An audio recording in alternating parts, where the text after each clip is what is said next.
que é a profundidade oceânica dos Açores.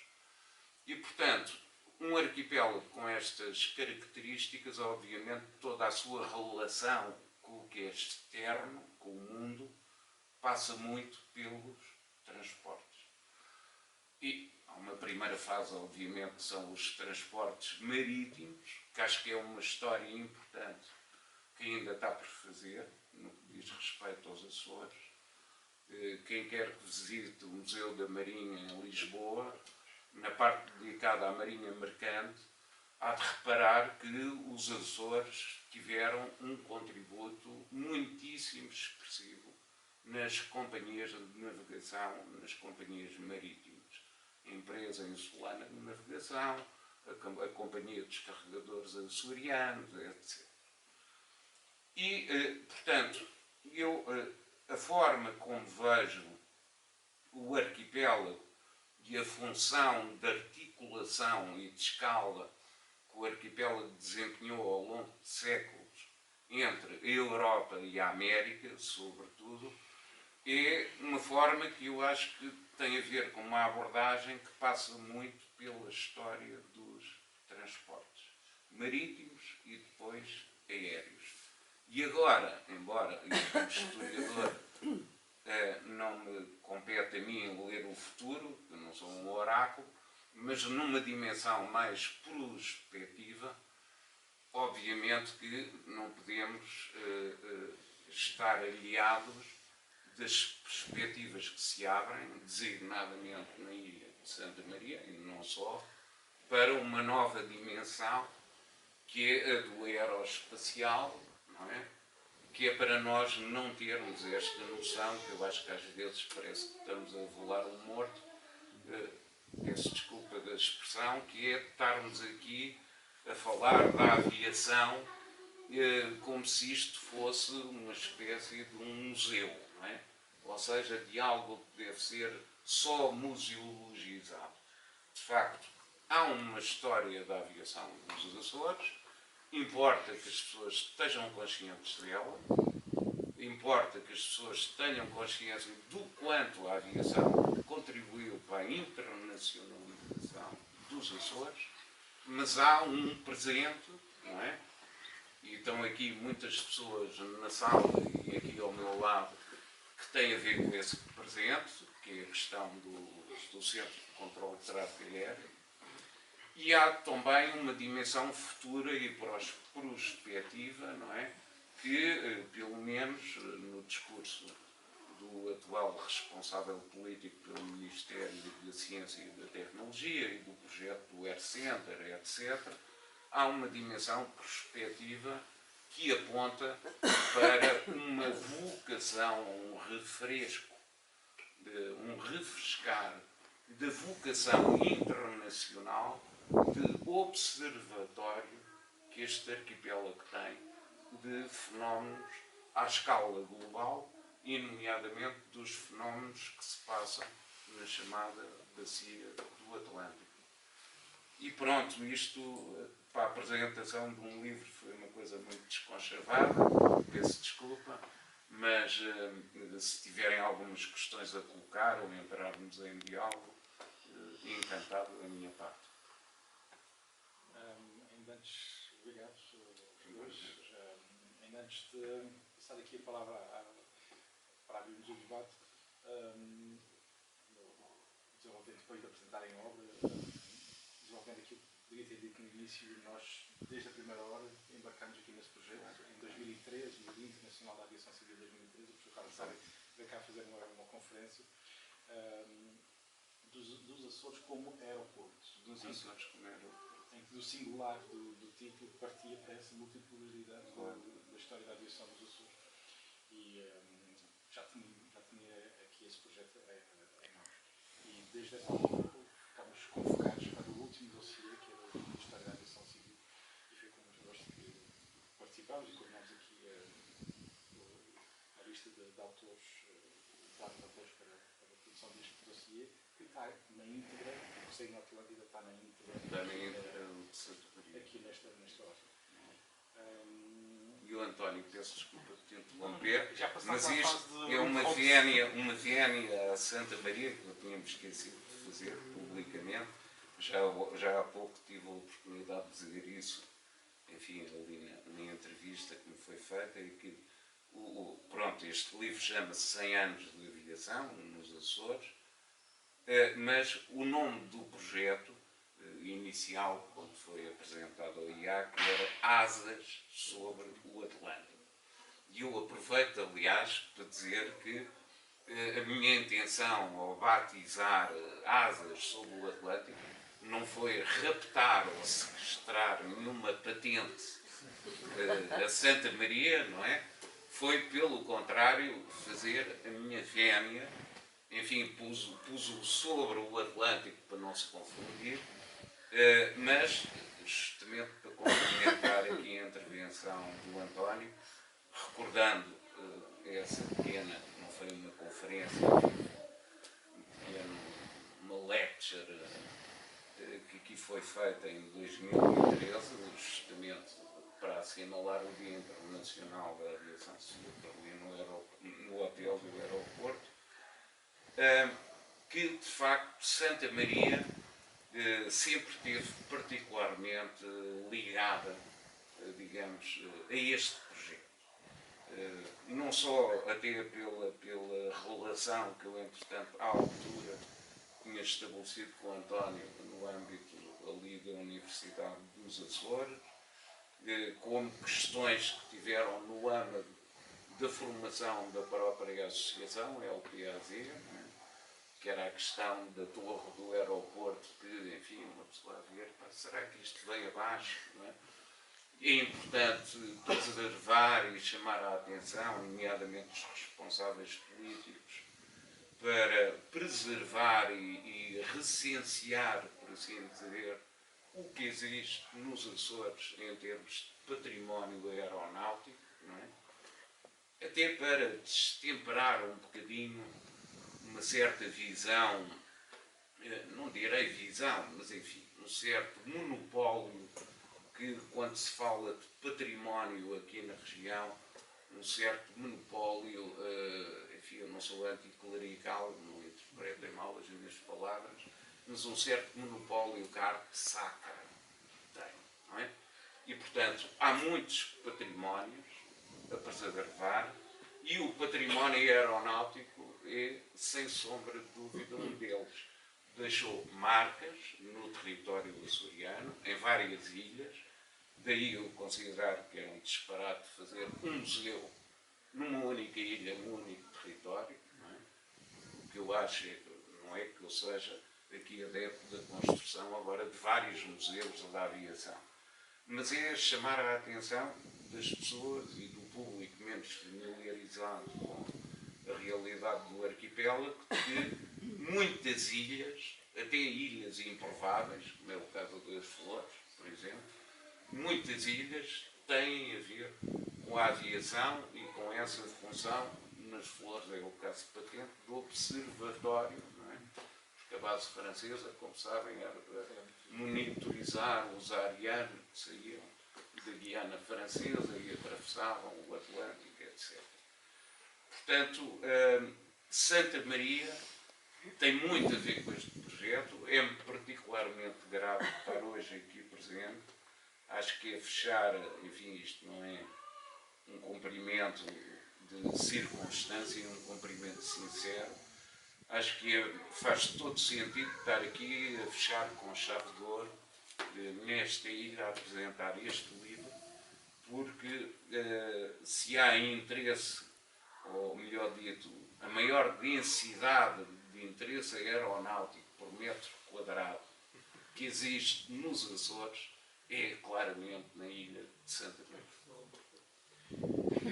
E de então para hoje, se calhar aqui faz sentido tentar aqui expressar um ponto de situação de 2012, em que fizemos o primeiro Dia Internacional da Aviação Civil, em 2012, 13 fundamos a PAZ e começa a ter também várias dinâmicas a olhar para a história da aviação, também porque se começa a fazer isso internacionalmente, porque ao fechar-se o século XX, ali em moldura-se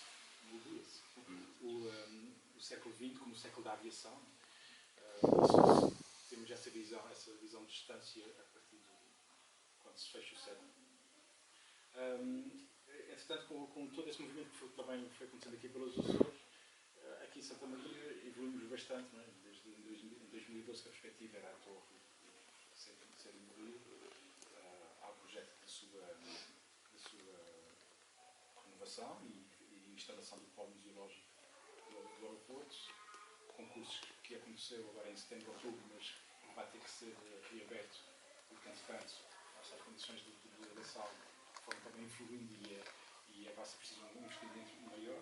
Temos garantia do Direção Regional da Cultura que vai ser um projeto para concluir já no próximo ano. A zona do aeroporto, que tinha acabado em 2012 de ser transferida de domínio público do Estado para domínio privativo da região autónoma dos Açores, foi classificada como imóvel de interesse público. Grande parte das parcelas que entretanto foram já criadas, antes era um não espaço, esse sim era um não espaço, portanto era todo aquele edificado não tinha artigo, não existia. E é um processo que a Ilhas de Valor está a desenvolver, de dar realidade a toda aquela construção, e algum deles já passou para os privados. O cinema do aeroporto, que em 2008 deixou de funcionar, está em fase final de reconstrução. O projeto da Direção Regional da Cultura de musealização inclui também a recuperação de pelo menos 2 Quantset Huts, as casas rotundas, para quem não está familiarizado com o termo. O que é que temos mais que aconteceu no aeroporto? As oficinas foram instaladas, a incubadora de empresas. Lá está um projeto de futuro, ou seja, pegamos no património que existe e um projeto de futuro, a incubadora de empresas muito insular, diversificada, desde a elaboração, a produção de produtos locais até uma intenção, não sei se está confirmada, da ESA BIC, um cluster de empresas da ESA, European Space Agency, se instalar nessa incubadora. Portanto, temos essa visão panorâmica que é muito açoriana, atlântica, não é? Vai desde o produto local até olhar as estrelas. A questão do Centro de Formação da Aeronáutica dos Açores, que foi um projeto que tem tido uns altos e baixos, mas que é um ativo deste aeroporto e que queremos arranjar a estrutura certa para o gerir. É um projeto que tem muitas pernas para andar. Se calhar a SATA, quando se vai dar um pouco de todas as suas questões, vai poder olhar ali com visão estratégica para o Centro de Formação Aeronáutica dos Açores. É tanta coisa naquele aeroporto que se calhar não estou a recordar de todos. Ou seja, é um património que nós temos, que reinventou uma ilha. Voltei. As atividades da LPS, tu vais esquecer das atividades da LPS, essas são nossas outras. Tem a casa do diretor. Desculpa. A casa do diretor vai ser A casa do diretor vai ser a sede da Agência Espacial Portuguesa. Vejamos o que se consegue quando se valoriza um património, ou seja, olhar com outros olhares, com outra forma, com visão para o futuro, para o nosso património, valorizando, acarinhando, e ele cria vida própria. Não é? António, posso fazer uma pergunta? No contexto daquilo que estás a dizer, na musealização, não sei se é a palavra, sabes se está incluída os equipamentos que estão no centro emissor a apodrecer? Eu sei que está estabelecido um protocolo entre a Direção Regional da Cultura e a NAV para os equipamentos que a própria NAV já recuperou, que são muitos. Quais são os equipamentos que a nave recuperou? Lá no corredor. Não foi a nave que recuperou aqueles equipamentos. Foi o galego, Um funcionário da NAV. Sim, mas há muito equipamento no centro emissor que eu penso que alguém deveria ir lá e fazer o levantamento e saber, pronto, fora aquele que já... A SATA tem cabeças de anemómetro da FOES, que eu na altura, quando era responsável, cedi precária e temporariamente, que ainda não regressaram. Se calhar é preciso saber onde é que andam essas coisas. Os fusos estavam na torre? Os que estavam, não os que estavam no aeroporto.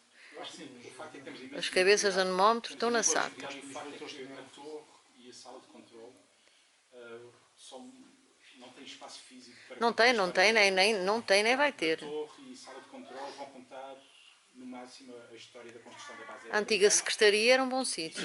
e ser um, sei lá, um observatório do presente da A antiga secretaria. aéreo no Atlântico Norte. Toda a história social do aeroporto, toda a história das companhias aéreas e o cosmopolitismo vai ter que ser nos Quantzet Huts e talvez outros espaços. Secretaria do aeroporto. A secretaria, que também tem muito material museológico.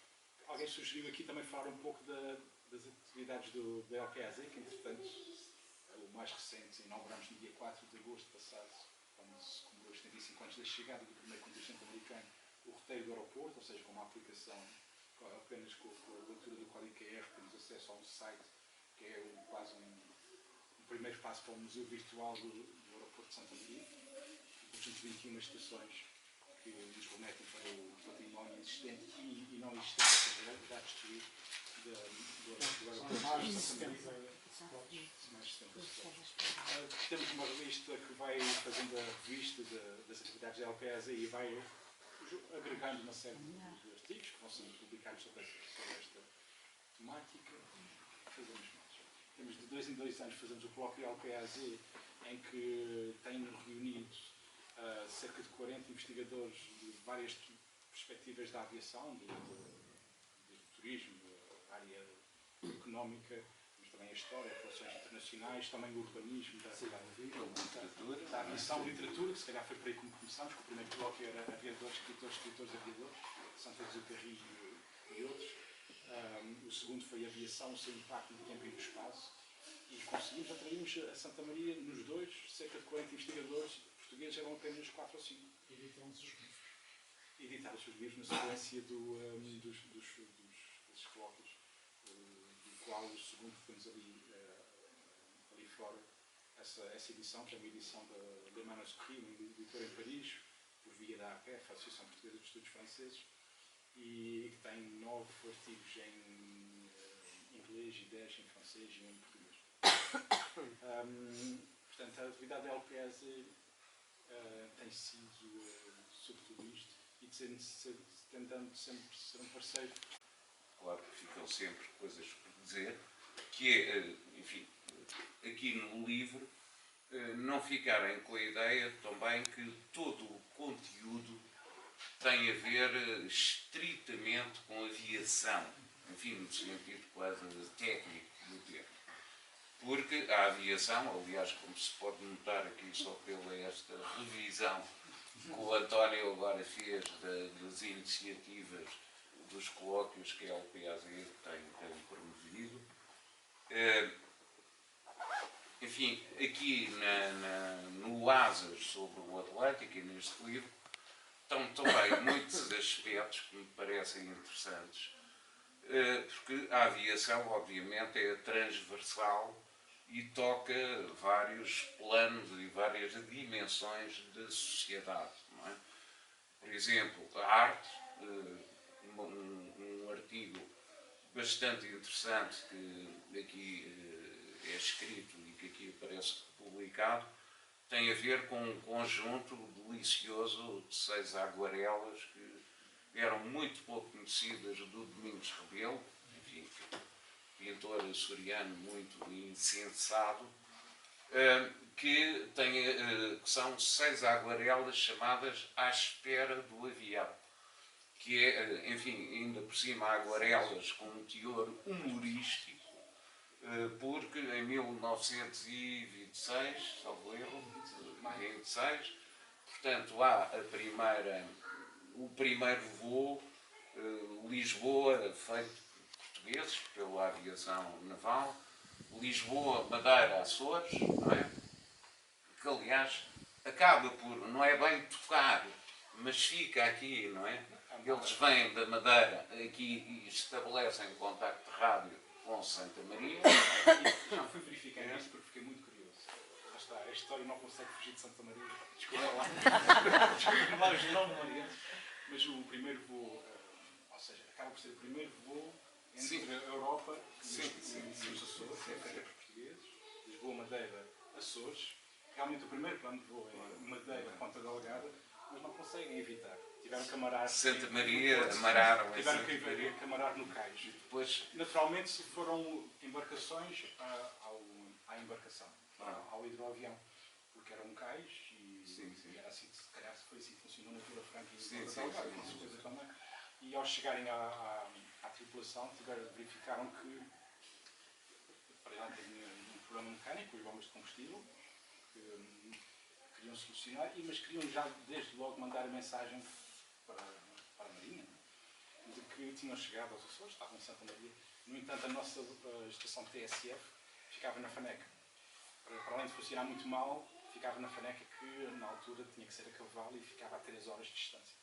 E, ou melhor, o chefe da TSF, que estava a bordo dessas embarcações que foram ao hidroavião, disse que levava 3 horas a chegar lá e a acionar e a conseguir mandar a mensagem. Então eles decidiram, então vamos aqui arranjar a bomba de combustível e vamos seguir para Ponta Delgada. Ou seja, o primeiro voo Europa-Açores à mar no cais de Lisboa, o primeiro que era um voo português, um Infante de Sagres. E também isto também tem simbolismo. A aeronave chamava-se Infante de Sagres. E só para concluir então o Domingos Rebelo, bom, mas isto foi um voo muito atribulado, não é? Enfim, de um ponto de vista aeronáutico, parece aqueles jogos de futebol em que ganhou, mas fez uma péssima exibição. Não é? O carro contigo está muito bom. Sim, pronto, mas foi, enfim, porque o avião depois basicamente quase que vai de reboque de Vila Franca do Campo. E então o Domingos Rebelo, só para explicar, faz um conjunto de aguarelas. Esta é a única em que se vê o avião, aqui com a Torre da Matriz, o que é uma ficção, porque o avião não sobrevoou Ponta Delgada. E depois o conjunto de aguarelas, que é muito curioso, que se chama À Espera do Avião, é um gozo, não é? Porque, enfim, estava marcada a chegada do Infante Sagres para um determinado dia à Ponta Delgada, com os atrasos e as malfunctions todas que aconteceram. O avião nunca mais chegava e então o Domingos Rebelo, enfim, resolveu sair, enfim, um pouco daquele tom mais regionalista e assumiu, enfim, uma sátira humorística visual e faz um conjunto de aguarelas que se vê tudo a olhar para o céu, não é? Acho que é perceptível mesmo à distância.